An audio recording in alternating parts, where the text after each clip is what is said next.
শৈশবে ফিরে যেতে কার কার ইচ্ছা করে? আসুন আজকে কিছুটা সময়ের জন্য আপনাদেরকে সেই শৈশবে ফিরিয়ে নিয়ে যাই। আসসালামু আলাইকুম এভরিওয়ান। হেনার সংসার ইউটিউব চ্যানেল থেকে আমি হেনা নতুন একটা ভিডিওতে সবাইকে ওয়েলকাম করছি।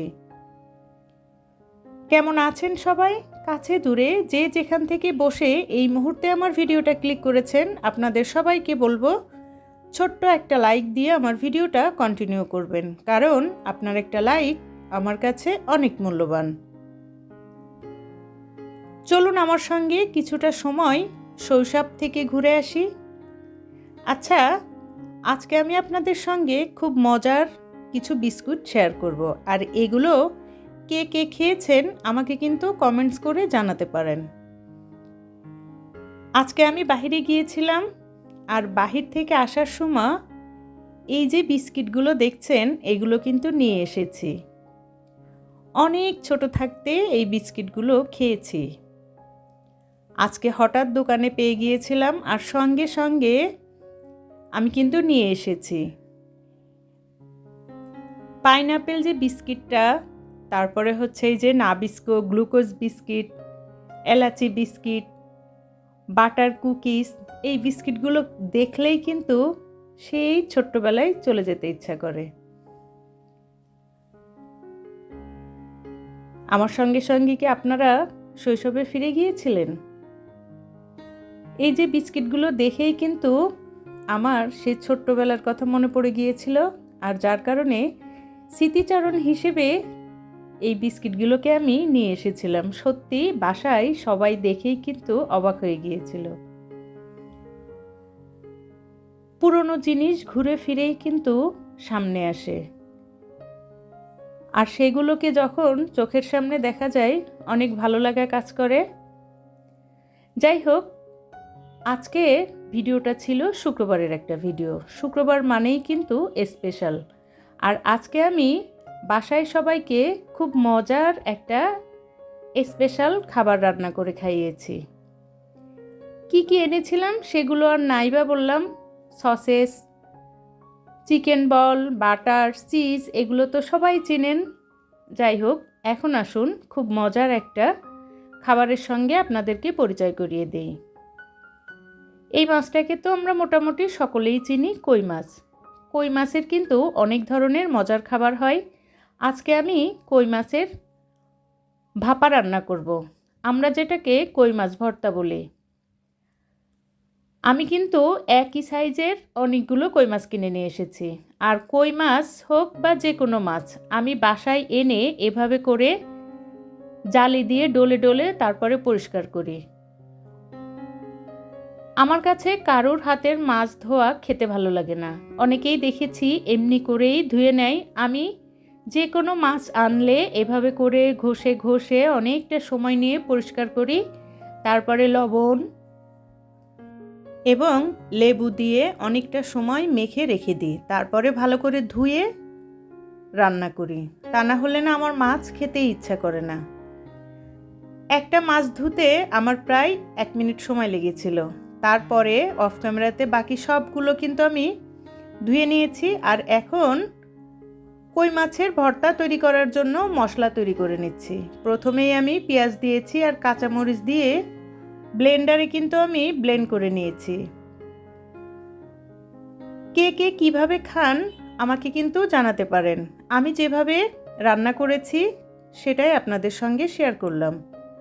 আগে থেকেই কিছু সরিষা ভিজিয়ে রেখেছিলাম, সেগুলোকেও এখন ব্লেন্ড করে নেব। কই মাছের ভর্তার মূল উপকরণ হচ্ছে সরিষার তেল বা সরিষা। এগুলো দিলে টেস্টটা অনেক হয়।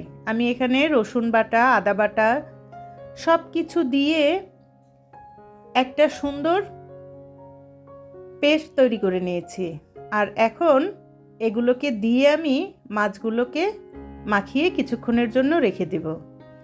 আসলে ভর্তা তৈরি করার জন্য পাটায় বেটে যদি মশলাটা তৈরি করা হতো তাহলে কিন্তু আরও মনে হয় বেশি মজা হতো। তবে আমি যে ব্লেন্ডারে ব্লেন্ড করে নিয়েছি মশলা, তাতে যে মজা হয়েছিল, লাস্টের যে অবস্থা, সুন্দর একটা ভিডিও তৈরি করার সময় পাইনি। যাই হোক, মাছগুলোকে তো ধুয়ে নিয়েছি, আর এখন এভাবে করে একটু দাগ কেটে নিচ্ছি। এতে করে আমি যখন মশলাটা মেখে রেখে দিব, মাছগুলোর ভিতরে কিন্তু মশলার টেস্টটা চলে যাবে, খেতে অনেক ভালো লাগবে। আর দেখেন মাছগুলো কত সুন্দর পরিষ্কার হয়েছে, দেখতেও অনেক ভালো লাগছে। মাছ যত ধোয়া যায় তত কিন্তু মজা হয়। ভিডিও দেখতে দেখতে এই পর্যন্ত কারা চলে এসেছেন? যদি আমার ভিডিওতে বলা কোনো কথা, কোনো কাজ আপনাদের ভালো লেগে যায়, আপনি চাইলেই আমার চ্যানেলটা সাবস্ক্রাইব করে আমার সঙ্গে থেকে যেতে পারেন। পাশে থাকা বেল বাটনটি প্রেস করে রাখতে পারেন, যাতে আমি নতুন কোনো ভিডিও ছাড়লে আপনার কাছে নোটিফিকেশন চলে যায়। আপনি আপনার মূল্যবান সময় থেকে একটু সময় বের করে আমার ভিডিওটা দেখে নিতে পারেন। ইতিমধ্যে এই কাজগুলো যারা করে ফেলেছেন তাদেরকে জানাই অসংখ্য অসংখ্য ধন্যবাদ।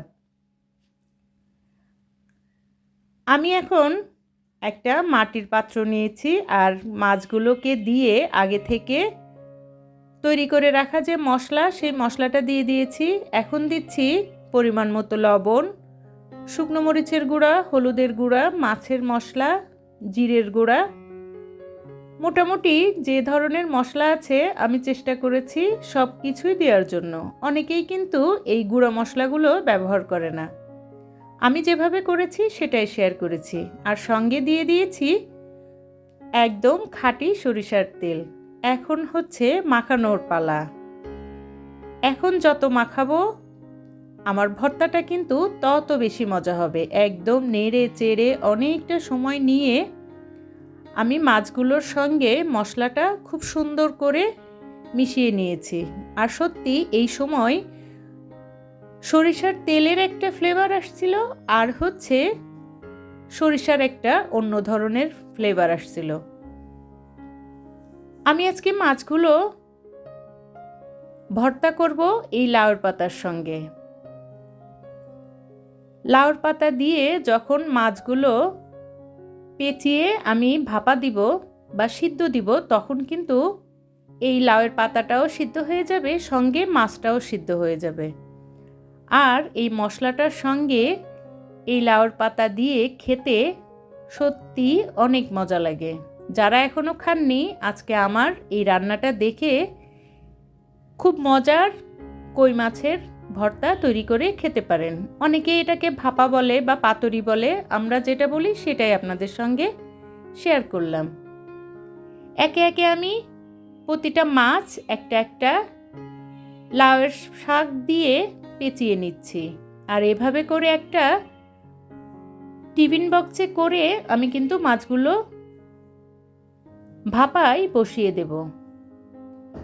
সত্যি খুব ভালো লাগছিল।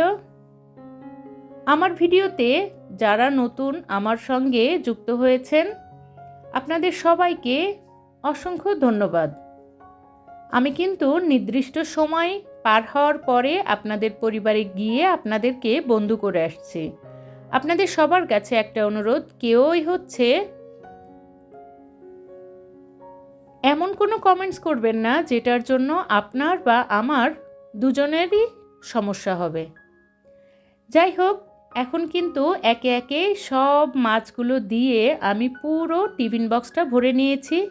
আর উপরে আরও একটু সরিষার তেল দিয়ে দিলাম, এতে করে খেতে আরও বেশি মজা হবে।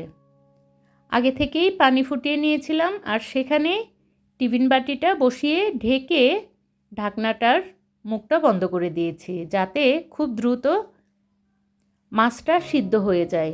আর এই তো দেখেন ফাইনাল লুক, এত সুন্দর একটা ফ্লেভার আসছিল।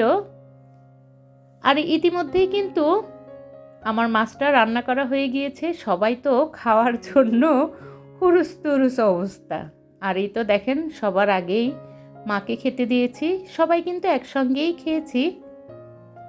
আর এখন আমার পালা। আমি তো সবসময় একটু অন্যভাবেই আপনাদের সঙ্গে খাবারটা শেয়ার করি। আর এই তো ভাতের পরিমাণ খুবই কম নিয়েছি, আর সঙ্গে মজার এই মাছ, এই একটা মাছেই কিন্তু পেট ভরে যাওয়ার কথা। যাই হোক, আজকে এখান থেকেই বিদায় নিচ্ছি। আল্লাহ হাফেজ, আসসালামু আলাইকুম।